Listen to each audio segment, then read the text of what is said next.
Hey everybody, welcome in. We are here for another night of TPI Talk Nightly News Edition. I'm Santana Wood, Managing Editor, and I've got a special guest here with me tonight, Executive Pastor Mike Dinsmore from Alexander City First United Methodist Church. How you doing, Brother Mike? I'm doing great, Santana. It's great to be with you. Good. I'm so glad that you're on tonight. I think that a lot of people will really benefit from what you have to say. First, let's just talk about the church situation. Churches are still closed. Yesterday, Governor Ivey said, it is very essential for Alabamians to worship, but she doesn't want to open up too soon for risk of spreading the coronavirus. And I know being a pastor, that's something you're certainly probably really ready for, but what are your thoughts on that? I think we can't wait to get back together again when it's safe. I think that Governor Ivey used the word that she's going to let data, not a date, affect the way she is. Our bishop and cabinet have closed us until after the 18th. We know that we won't meet until sometime after May 18th, and it's aggravating. It's frustrating. It's different. Preaching to an empty sanctuary every week is tough. I can only imagine. So it's going to be a while before we get back into that physical church building. What do suggest people do to keep their faith strong during this time?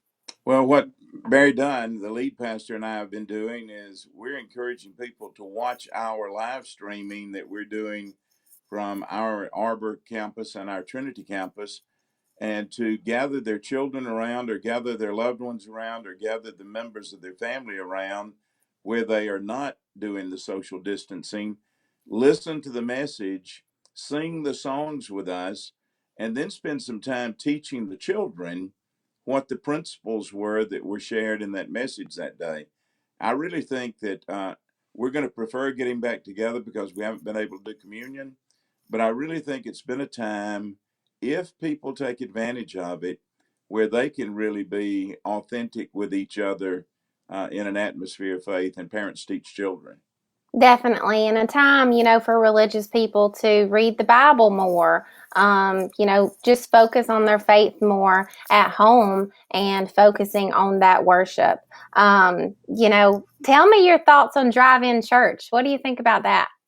On drive-in church, I wasn't too sold on drive-in church. Still that seemed a little bit out for me, but I guess I'm not going to pass judgment, because we have actually found that our live streaming is being received very warmly and very positively, because our attendance has not changed a dramatic amount Wow. based on the number of people that watch one of the services. Yeah, well, that's really good to hear. Just on a personal note, you as a person, what do you think about Governor Ivey lifting this stay-at-home order and changing it into a safer at home order? Do you think that's too soon, or what are your thoughts on that? I'm not sure. I think that we're going to learn. I told someone yesterday, 3 or 4 years from now, we're going to know a whole lot more about this than we know now. I think that if we really look at what she did, she really didn't change a whole lot. She Right. opened up retail to 50% of the capacity, and she still restricted group gatherings to no more than a group of 10, Mm-hmm. and still left the social distancing in place with the recommendations to wear a mask, etc. So I think that was a good, thought out, and I think she showed true teamwork and teammanship with the health department. So Mm-hmm. I thought it was a pretty good collaborative decision. First step. Now, the social distancing is something that some people have had a problem with. Some people just they can't do it. They can't comply to it. They still want to go to their grandparents' house or see their grandkids or, have a social gathering, I guess. What do you say to people who may be struggling with that?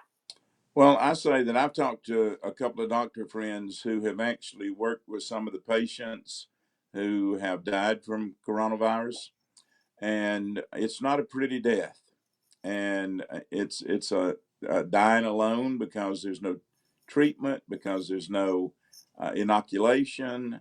And I would say that the question, I think I sent you a letter last week. The question really is not whether or not we love people enough to hug them, but do we love them enough not to jeopardize their health during this time until we know something more definitive is safe. Right. Well, Brother Mike, I really appreciate you being on tonight. I know that everybody's ready to get back to church. Everybody's ready to get back to hugging each other, but we've got to hold on a little bit longer, right? We got a whole basket full of handshakes and hugs waiting to be passed out. Absolutely. Well, listen, I really appreciate you. I know that our viewers appreciated your viewpoint and hearing your advice and words of wisdom tonight. So thank you so much for being on. Again, this was Brother Mike Dinsmore of Alexander City First United Methodist Church. And we're going to go to a quick break, hear from our sponsor, Russell Medical Wound Care and Hyperbaric Medicine, and we will be right back. At Russell Medical Wound Care and Hyperbaric Medicine, we want you to know we're open. We take COVID-19 seriously and have put precautions in place for the safety and health of our patients. Don't delay treatment. Wound duration lasting more than 30 days is less likely to heal naturally. We treat all types of wounds, cuts, and burns, so intervene early. Wound care is critical. Call us today.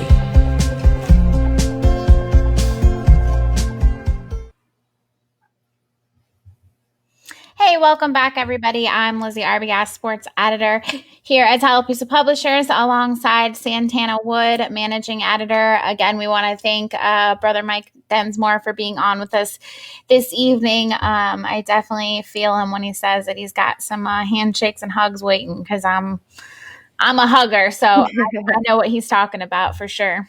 Definitely. I really appreciated hearing from him tonight. And like I said, I know people are ready to get back to normal, but just got to hold on a little bit longer.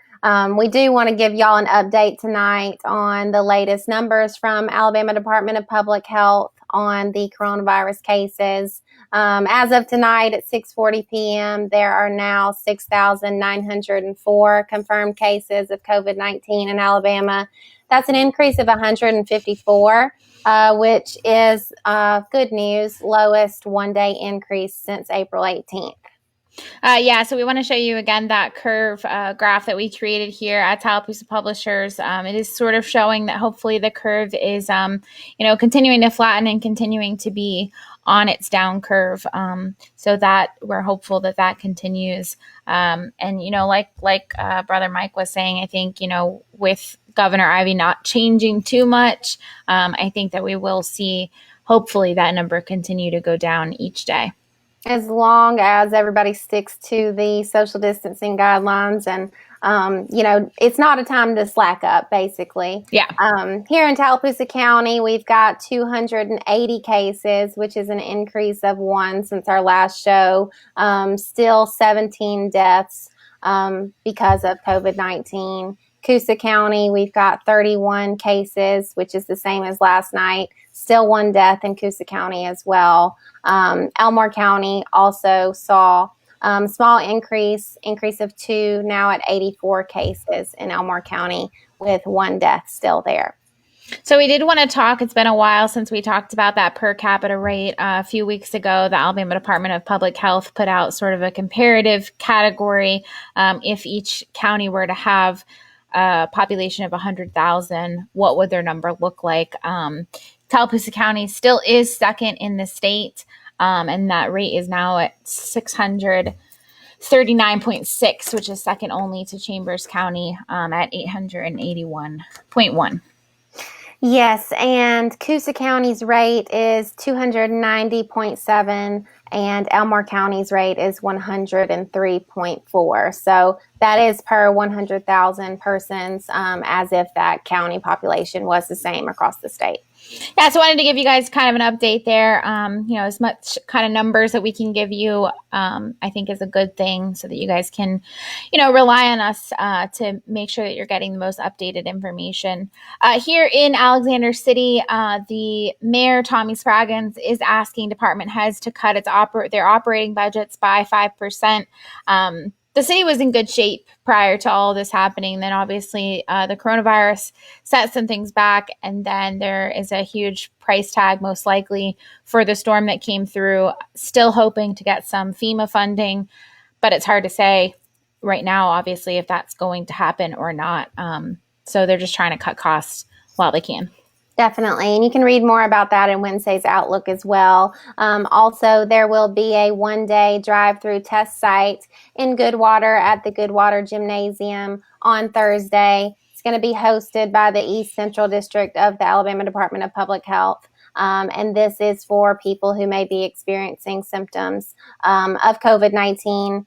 You're asked to call a phone number 334-293 6481 to make an appointment before you arrive. You can also read more about that in the Outlook tomorrow as well. So over in Elmore County, Tallessee's Community Library did announce that it will open to the public on Friday, given that new safer at home order that we've been discussing. They will obviously be practicing social distancing and limiting the amount of people to 10 at a time, asking everyone to wear a mask, but it is kind of one of those things that you can go out and do now. Go get you a book. And I don't know if they have DVDs there, but, I'm a big proponent of reading, so go read a book. Yeah, good to see that. Also in Millbrook, Lake Elam Missionary Baptist Church is hosting a COVID-19 forum, and it will be streamed live on its Facebook page at 6:30 tomorrow night. It's going to include some county leaders, a healthcare professional, and also a pastor, and they will be discussing coronavirus-related topics. The goal of this is really to educate Elmore County residents so they can make informed decisions throughout this process. Yeah, I think that's really smart. Obviously we're looking to our leaders to help us make those decisions. So it's nice that they're going to have something for the public and get some different voices in there. That's something that we're also trying to provide to you as well. Do want to end on a high note, as always. Children's Harbor is asking for donations. It's Giving Tuesday, this coming Tuesday, and they have a goal of $5,000 that they're hoping to meet and possibly even overcome. That money will help sick children and their family who utilize the services through Children's Harbor. Yeah, so that'll help with mental health services, food assistance, housing, utility assistance, and educational services. Really good opportunity to give to a definitely worthy cause. So we do really appreciate y'all tuning in to us tonight for another edition of TPI Talk Nightly News Edition. We really appreciate our sponsor, Russell Medical Wound Care and Hyperbaric Medicine. Appreciate our audience and all our viewers and readers for trusting us as your local news source. We will be here every weeknight at 7 p.m. to give you the latest. Again, I'm Santana Wood, Managing Editor, alongside Lizzie Arbogast, Sports Editor. Y'all have a good night.